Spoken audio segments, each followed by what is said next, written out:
여러분, 만약 인류가 마침내 죽음을 정복한다면 어떨까요? 꿈 같은 유토피아가 펼쳐질 것 같죠? 오늘 우리가 살펴볼 자료가 보여주는 미래는 완전히 다릅니다. 오히려 엄청 차갑고 계산적이고 모든 게 정지된 듯한 무기력한 세상이거든요. 자, 인간에게서 끝이라는 한계가 사라졌을 때 우리 삶의 의미가 어떻게 뒤바뀌는지 이 서늘한 시나리오를 통해 한번 파헤쳐 보겠습니다. 본격적으로 들어가 보죠. 스스로에게 이 질문을 한번 던져보시겠어요? 만약 여러분에게 무한한 시간이 주어졌다면 당장 오늘 무엇을 하시겠습니까? 뒤에서 째깍거리는 시한폭탄 같은 시계가 없다면 지금 당장 꼭 해야만 하는 일이라는 게 과연 존재하긴 할까요? 이 도발적인 질문을 머릿속에 딱 품고 인류의 오랜 수건이 마침내 풀려버린 그 시대로 들어가 보겠습니다. 시간은 2080년입니다. 죽음이 사라진 시대죠. 인류가 마침내 자연의 한계를 넘어선 기적 같은 승리를 거둔 해입니다. 150. 이게 무슨 숫자일까요? 바로 2080년 당시 인류의 평균 수명입니다. 암이나 치매 같은 질병들은 이미 옛날 이야기가 된 지 오래고요. 더 이상 나는 언제쯤 죽을까 같은 두려운 고민 자체를 안 하게 된 거죠. 수명은 150세를 훌쩍 넘어서 말 그대로 끝없이 연장되고 있었습니다. 어떻게 이런 영생이 가능했냐고요? 여기 적용된 기술들이 진짜 놀랍습니다. 망가지면 언제든 갈아 끼울 수 있는 무한 인공장기, 노화의 시계 자체를 멈춰버리는 세포 복원 기술, 그리고 혹시 모를 사고에 대비한 완벽한 뇌 데이터 백업까지. 이건 뭐 단순히 오래 사는 걸 넘어서 물리적인 소멸 가능성 자체를 아예 원천 차단해버린 거죠. 사람들은 당연히 환호했습니다. 인류가 만들어낸 궁극의 승리라고 믿었으니까요. 근데 현실은 늘 우리 예상과 다르게 흘러가잖아요. 타임라인을 한번 보시죠. 2080년 죽음을 정복했는데 불과 3년 뒤인 2083년에는 문화가 쇠퇴하기 시작합니다. 그리고 2085년 상상도 못한 기이한 센터들이 등장하죠. 완벽한 정답이라고 믿었던 기술이 어떻게 사회 전체를 붕괴시키는 새로운 문제를 낳는지 그 역설적인 흐름을 이제부터 하나하나 짚어보겠습니다. 자, 무한한 시간, 멈춰버린 삶, 거대한 무기력의 시작입니다. 육체는 완벽하게 작동하는데 세상은 이상할 정도로 고요해지기 시작했거든요.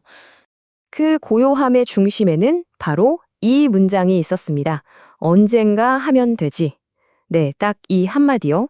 이 평범한 문장이 죽음을 정복한 사회 전체를 아주 짙은 안개처럼 덮어버렸습니다. 길거리에 서두르는 사람이 아무도 없어요. 왜냐고요? 서두를 이유 자체가 완전히 사라져버렸으니까요. 여기서 우리가 진짜 주목해야 할 건 이 언젠가라는 말이 청구한 엄청난 대가입니다. 뜨거운 사랑도 내일로 미루고 새로운 도전도 다음 달로 미루고 가슴 뛰던 꿈조차 몇십 년 뒤에 천천히 생각해보지 뭐 하면서 보류해버립니다. 개인에게 주어진 시간이 무한대에 가까워질수록 역설적이게도 오늘이라는 하루가 가진 절박함과 소중함은 완전히 증발해버린 겁니다. 그렇게 시간이 흘러 2083년, 문화의 쇠퇴가 일어납니다. 사회를 지탱하던 창작의 기둥이 가장 먼저 흔들리기 시작한 거죠.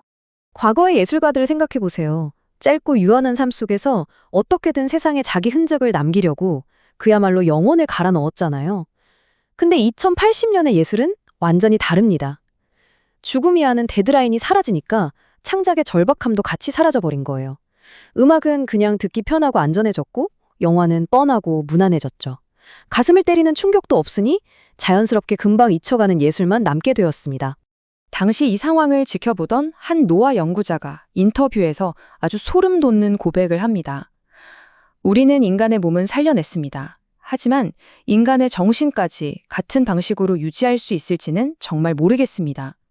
몸이 영원하다고 영혼까지 영원히 빛너는 건 아니라는 이 서늘하고 뼈아픈 깨달음이 온 사회에 들이우기 시작했습니다. 그리고 결국 2085년 충격적인 전환점을 맞이합니다. 바로 자발적 종료센터가 등장하게 되죠. 이 건조한 사전적 정의를 한번 들어보시겠어요? 자발적 종료센터. 영생을 얻은 사람들이 스스로 자신의 삶을 영구적으로 마무리하기 위해 선택하는 시설. 듣기만 해도 귀괴하죠. 이 차갑고 비인간적인 시설들이 2085년에 전 세계 곳곳에서 동시다발적으로 생겨납니다. 영원히 죽지 않는 시대에 역설적으로 사람들에게 죽음을 파는 곳이 문전성시를 이루게 된 거예요. 완벽하고도 끔찍한 디스토피아의 풍경입니다. 도대체 왜 이런 일이 벌어진 걸까요? 바로 슬픔보다 무서운 익숙함. 이것이 우리가 마주한 영생의 진짜 얼굴이었기 때문입니다.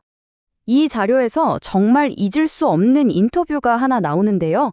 창밖의 거대한 미래 도시를 아주 공허한 눈으로 바라보던 170세 노인의 말입니다. 처음엔 참 오래 살고 싶었지. 근데 너무 오래 살아보니까 알겠어. 슬픔보다 익숙함이 더 무섭더군. 와, 진짜 펀치 한 대 맞은 기분이지 않나요? 상실의 슬픔조차 무감각해질 만큼 매일매일이 똑같이 반복되는 내일, 새로운 것도 없고 심장 뛸 일도 없는 완벽한 익숙함의 지옥. 이게 바로 사람들이 깨달은 영생의 민낯이었던 거죠.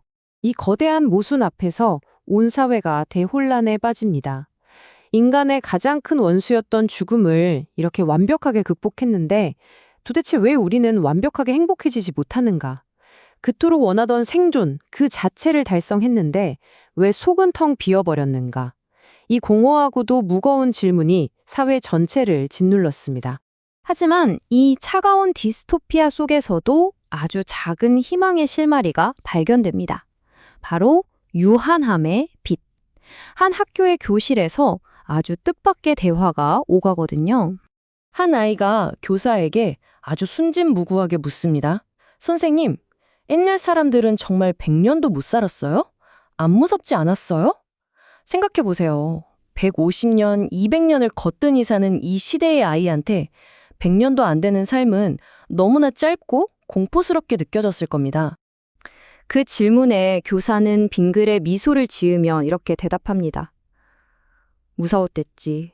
하지만 아마 그래서 하루하루 더 치열하게 사랑하고 살았는지도 몰라. 전 이 대답이 이 이야기의 진짜 하이라이트라고 봅니다. 끝없는 무기력의 늪에 빠져있던 사회에 아주 묵직한 돌직구를 날린 거죠.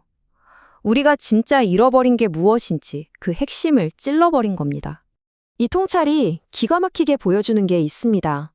우리는 그동안 죽음을 그저 타도해야 할 궁극적인 적으로만 생각했잖아요. 하지만 이제 알게 된 겁니다. 죽음은 사실 보이지 않는 시간의 테두리였다는 걸 말이죠. 칠흑 같은 어둠이 있어야만 별빛이 찬란하게 보이는 것처럼 우리 삶이라는 도화지에도 유한함이라는 분명한 끝이 있었기에 그 안에 모든 순간순간이 눈부시게 빛날 수 있었던 겁니다. 이 자료가 우리에게 던지는 최종 깨달음은 아주 명확합니다. 인간은 단순히 배터리 빵빵하게 충전해서 영원히 굴러가도록 설계된 생물학적 기계가 아니라는 거예요. 우리가 오늘 하루를 특별하게 느끼는 단 하나의 이유는 내 머릿속 어딘가에서 이 시간은 언젠가 끝난다는 걸 알고 있기 때문입니다. 내 삶을 살아가게 하는 진정한 열정과 사랑의 원천은 무한함이 아니라 바로 그 얄미운 유한함에서 나온다는 사실이죠. 자, 이제 화면 너머의 여러분, 현실로 돌아와 볼까요? 방금 본 이 서늘한 미래와 달리 다행히도, 아니 정말 축복스럽게도 우리의 시간은 유한합니다. 그 끝이 언젠지 모른다는 사실이 가끔 우리를 불안하게 만들기도 하지만 바로 그 불안감 덕분에 오늘 우리가 보내는 이 하루는 그 어떤 것과도 바꿀 수 없는 가치를 지니게 되죠. 이제 여러분의 시간이 유한하다는 걸 확실히 아셨다면 여러분에게 주어진 이 온열을 어떻게 빛나게 만드시겠습니까? 이 깊은 질문을 여러분의 일상에 남겨두면서 이번 분석은 여기서 마무리하겠습니다. 끝까지 함께 해주셔서 감사합니다.